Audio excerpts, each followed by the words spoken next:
Hey everybody, welcome back. So today we are in my buddy Ryan's kitchen here because we are going to be painting all of his cabinets. And while it's not necessarily a hard job, it is a big job. There's even more off camera here. So we got a ton to do. Plus we got to do the back side of the island. So I guess we better get to it. Let's get to it. First thing we got to do is start popping hardware off. Once you got all the hardware removed, then we can start taking the doors themselves off the cabinets as well as the drawer fronts off the drawers. And we want to keep everything relatively organized here, so a little label of the piece and where it came from will help massively when it comes to reassembly later on.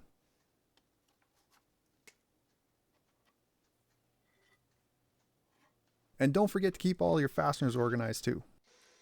If your cabinets have any trim on them, I would definitely suggest unscrewing it if you can and taking it off. Not only will it be easier to finish it out, you'll probably get a better result too. All right, now we got everything completely blown apart out of the kitchen and out here on our makeshift table in the garage. And now we get to start the prep. And the prep is going to be one of the biggest steps of this entire process, and it's probably going to take the longest. First step of prep is cleaning. Now, it's a kitchen. These cabinets aren't necessarily going to be always clean. They're going to be dirty. Now, I've just got some warm soapy water here with some dish soap in it. Could be TSP, could be all-purpose cleaner, whatever. Just a good degreaser to get these guys clean. Now, to keep everything in order, because everything on the table here is basically going to stay where it is. Ryan left his phone on. Anyway, to keep everything organized, now remove your masking tape with your label on it, and we're going to put that on the table underneath where this door is going to live. All these little rubber bumpers on the sides of the doors, they got to go. We got to remove all of these things. Make sure you take the glue residue off, because otherwise it will bleed back through and it's probably going to bite you later on. So when you're cleaning, make sure you can't feel that glue. Otherwise, that's it. Now we just got to scrub.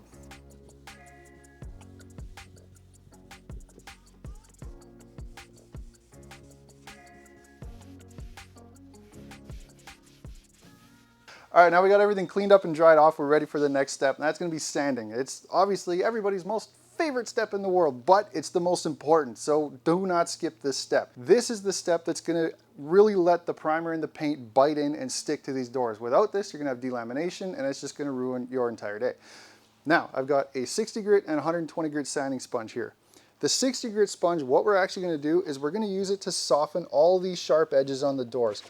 Now again, this is another place where you're going to have massive delamination if we don't do it. We're not taking off and rounding these over savagely. We're just softening these harsh edges, because that's just going to be another place where we don't have to worry about anything peeling up and flaking off later on. The 120 grit sanding sponge, what we're going to do is use that on the rest of the main body and actually just sand everything down just enough to knock down the sheen, give it the primer some mechanical bite to grab onto this door. That way we know we're going to have a good long-lasting paint job.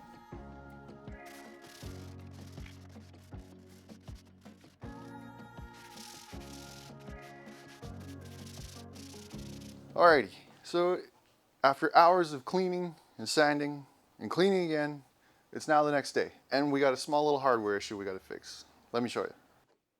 Now, for whatever reason, their old hardware isn't a standard size, but the new hardware that they bought is a standard size. So our hole doesn't line up.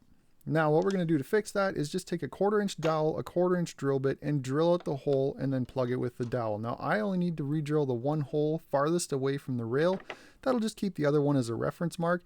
But the drawer fronts, however, we got to re-drill both because now they're off center.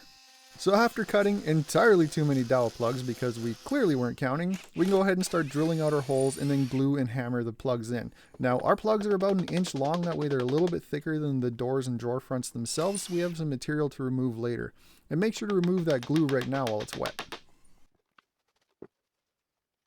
Once the glue's had a little bit of time to set up, go ahead and flush trim all of your dowels. Now I'm just using the oscillating saw here, but a flush trim hole saw by hand will also work just fine. After that, we can sand everything smooth, but it's not going to be an invisible repair yet. There may still be some defects. So to fill those in, a little bit of drywall spackle or some wood filler, sand that back will give us an invisible repair once we've painted. Now we can finally get to drilling all of our holes out, and you can see here how little I actually had to move the drawer front holes over, but it was enough. Now a jig goes a long way here. I like this guy here from True Position Tools, because once I've got it set up, I can drill a right hand door, flip it over, and drill a left hand door and never have to adjust the jig. That way I know everything's exact all the time and it's just really fast. After that, we can set up our painter's pyramids and then give the door one final cleaning. Now, we just made a lot of really fine dust, and a soft paintbrush will get all the dust out of the corners a lot better than a shop rag will.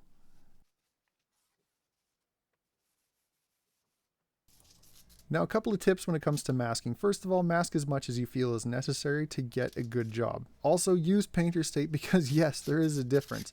Now, when you're trying to pull a straight line like this, get it as tight to the corner as you can without rolling up onto the corner or into the cabinet.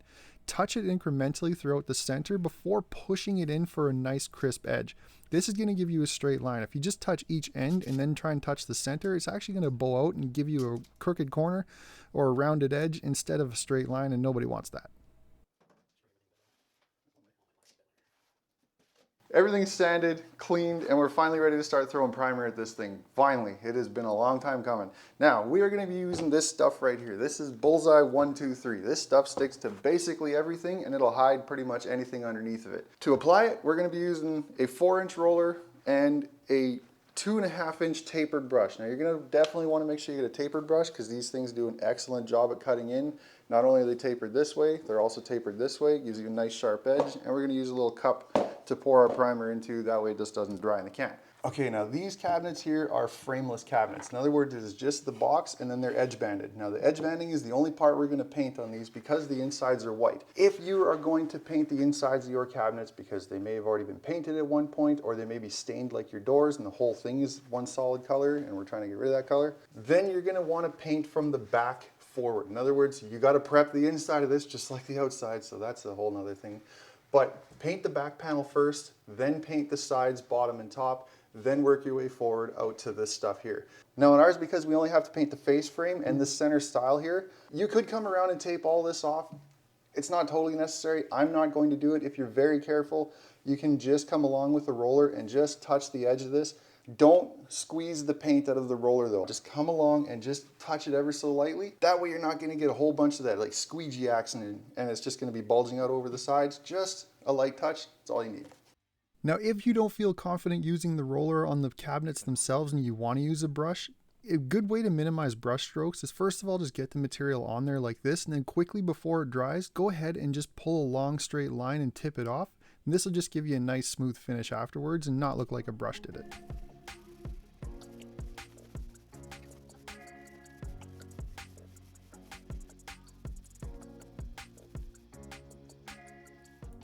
When it comes to painting the cabinet doors, we're going to switch out to an 1.5 inch wide tapered brush just for maneuverability's sake. Then we can roll at all of our flat surfaces. But I have this very inexpensive sprayer I've been using for a few years now. If you've watched any of my videos before, you've seen me use it. It's not the most high-end thing in the world, but it does leave a pretty good finish. So I'm going to spray everything. I'll have a link to it down below if you guys want to check it out. And Passed On Camera Me is going to explain the order of operations here, coming up in a minute.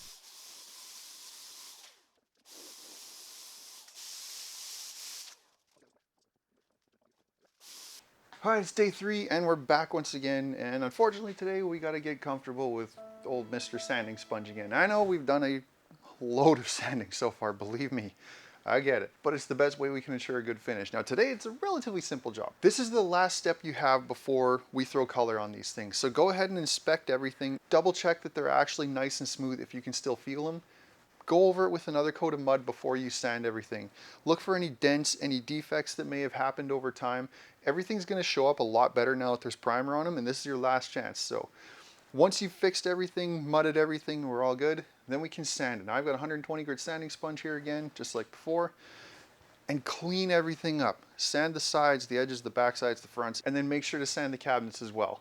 We're not stripping the primer back on these, we're just knocking out any dust nibs or sanding down any mud, just cleaning everything up. Now with the back sides of all of our cabinet doors and drawer faces facing up right now, we're gonna paint the back sides first. Don't paint the edges, that way we can grab them later on and flip them over.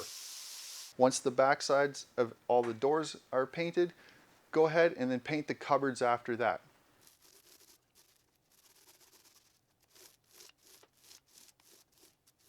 Then by the time you're done the cupboards, you're gonna come back to the cabinet doors. Now we can touch the sides and flip everything over and set them back down on our triangles. And they'll be relatively dry enough at this point. Hopefully we're going to minimize any marking that the triangles may leave behind. And then go ahead and paint the fronts as well as the edges at this point.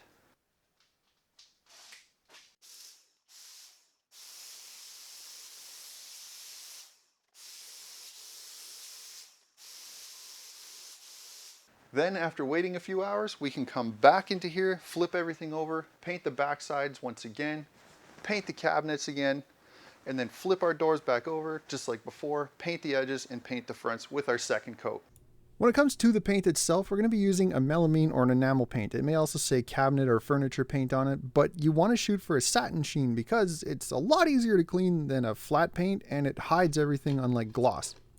With the last coat applied and everything dry, we can finally start removing our tape. Now remember, this stuff's had a couple of days to dry and there's been multiple coats of paint over it. So use a razor blade kind of at a 45 right into the corner and score a line. We're not pushing so hard we're going to dig into the wall, but just enough to cut the paint.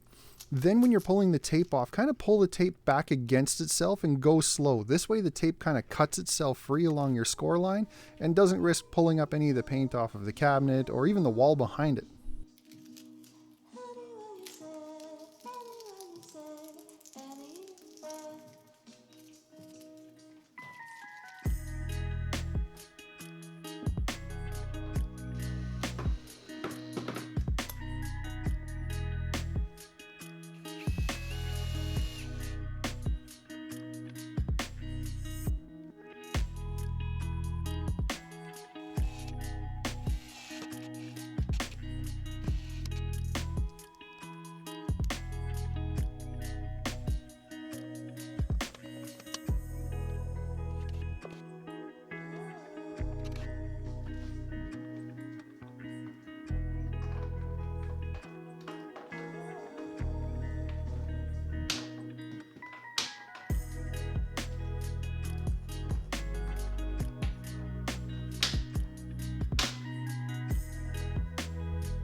That's it. I'm done. I'm exhausted. You guys might be able to tell I'm sweating a little bit still, but everything is on, it's adjusted, and it looks phenomenal. I hope you guys like what you see. I am very happy with the way it turned out. I can't wait to hear what they think of it. Unfortunately, I won't be able to catch their initial reaction, but it is what it is. They're at work right now. But just to give you an idea as to how much work this is, Ryan and I started this Saturday, Sunday, and then Monday, Tuesday, Wednesday are by myself. Today's Wednesday. Today was just a reinstall day, but it's a lot of work. Like I said at the start of this, no particular step of this is overly difficult. It's not a hard job, but it is a very labor-intensive job. Let me know if you guys have tackled anything like this before, whether you severely underestimated the amount of work and time it was going to take, and what was your success rate? Did it turn out good, bad, things you wish you would have done differently? Let me know down below. Hope you guys liked the video. Thumbs up if you did, down if you don't. After all this, God, I really hope you enjoyed it. I hope you learned something from it anyway. If you guys want to support the channel, there's links to my Etsy store down below. You can go buy some plans. That would be amazing. Build something for yourself and enjoy that. I'm going to sit down. I'm tired. My ankle still hurts. My back hurts now. So I'll talk to you guys later.